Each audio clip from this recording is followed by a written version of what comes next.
So, again, Yes. I'm Dr. Aajay Shah. I'm going to explain you about this program we are starting called Family and Friends CPR. Okay. The reason I'm doing this program is because I realize as a cardiologist, many of my patients have heart disease.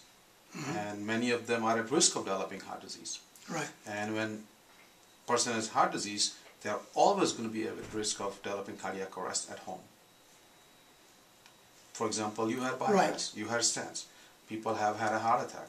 People have diabetes, blood pressure, and when they develop heart plaque, and when the plaque ruptures and heart attack starts happening, that's when a cardiac arrest can happen. So what do? We call 911. But even in the best of the best town, it takes 8 minutes for EMT to come to your house. Okay? Who will be your best rescuer at that time? Because after my wife. Your wife. So after 5 minutes, if the heart has a cardiac arrest and then nothing is done properly, brain and kidneys stops getting blood. And that's when you can go into this vegetative state where you're all stroked out and in the nursing home for the next 5 years. I don't want that. Okay. So what should we do? Your wife can do CPR, but if she's trained properly, she can only do the right kind of CPR. CPR guidelines have changed over the time. Now we know the compression is the most important thing. Breathing is almost say that breathing is okay. You can just do compressions and periodically give breathing. In the past, breathing, compression, compression. Back and forth. Back and forth. But now it's compression, compression, compression, number one. Number two, how deep it should be done. How quickly a person should be brought on the floor, not on the bed, because if you do it on bed with a mattress, it's just not going to be effective. So how safely to bring the person down on the floor, how to make sure the airway is clear, how to make sure quickly call 911 and start compression, how to open the door, when the 911 is coming, all those things, if you don't plan, at 2 in the morning it becomes panicky. Right. And that's when you start losing brain function, kidney function, heart function. So now I want to create this mock scenario or a kind of a practice scenario where you and your wife learn as if you're having cardiac arrest or she's having cardiac arrest, one of you. So we have started this program called Family and Friends CPR. You are having grandkids at home, right? Or you're visiting a friend who's old and who's staying at home at night. To me, this is not going to give you a formal card you can carry and say, hey, I can do CPR in a plane. I mean, you can if you want. But this is meant for family and friends, for both of you. Typically, by American Heart Association, you can get a kit and do it, and it's like $50 or $60. But fortunately, because we are going to buy the kit and clean it properly and then use it again, because they're all my patients, and it will be done in a proper way, so that way it's not going to be any issue at all. It's like using many of the, like if you have a test done at our office, we have an IV pump. We don't buy IV pump for every patient, we just clean it and use it. So there are disposable things within that kit which we throw away and clean the things, and then you reuse it. It just happens everywhere. But what it does, it saves a lot of cost because we don't have to keep buying a new one for every patient. Right.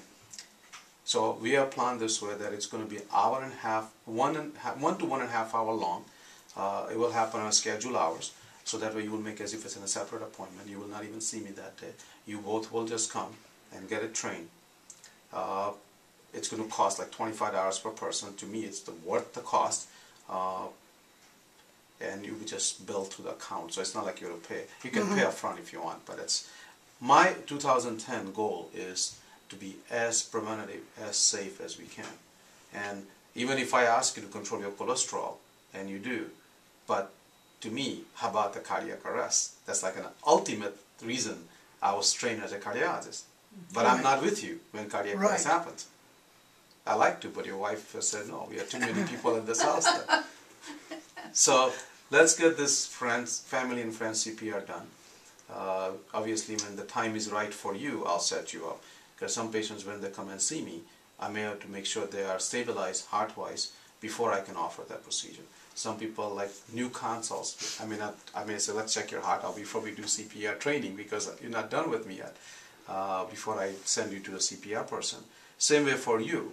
in your case, we're going to take care of you because right now you're having symptoms and chest pain. But then once you're stable in February, March, whenever that date I decide, you will have a family and friends CPR enrolled. Okay. I just want to make sure you understand That sounds good. that's going to be my requirement for all my patients who I think is necessary. The last patient had open heart with aortic valve. He's a young guy, but he's coming with his wife to learn CPR. He's stable. So every patient who has a heart history, they will learn CPR through my office. And it's going to be pretty much a requirement in a right way. It's almost like you're wearing a seatbelt. Nowadays, if you buy a car, you're required to wear a seatbelt, otherwise you don't buy a car. Right. To me, that's just the right thing to do. Right. Does it mean it costs you to buy a seatbelt? Yeah, I'm sure it's cost you $50 to put a seatbelt in a car, but it saves lives. So Right. this is the same thing, $50 saves life. Well, especially if it's changed, because we've both been trained in CPR years Absolutely. years and years ago. That's a good point you made, that the newer guidelines, to be frank with you, are not even known to some of the physicians because they haven't had a CPR training done again. Oh. See, as a physician, I hate to admit that for my group. I know it, but as my group of colleagues and physician friends, that sometimes they have not kept up to date with CPR because, they are pathologists, they are gynecologists, and, they just, obviously ER physician, urgent care, they know all that thing. But dermatologists, they sometimes don't keep up with because CPR the cardiac arrest just doesn't happen in their office. Well, yeah. I hope not. I would too. Yeah. Well, it could, It could. that doesn't. But, they all should keep up. I'm not Right. saying that. But not the formal training. They read about it. They read articles and everything. But they don't take formal CPR course and say, what are the changes? Now, good chance that they can just do CPR and they will be fine because they're doctors. But still, to me, they should also refresh it every 5 years or so. Sure. I think, in my opinion. But I think for a patient who already had a history of heart, they should refresh it every 3 years, every 2 years. So that's how I feel. Every 3 years, they should just refresh it. Just come and say, what are the new things? I'm going to spend an hour and a half, and my wife is going to learn, I'm going to learn, and be done with it. All right? Good idea. Good. Happy New Year. Okay, Happy New Year's. So you be on a video now.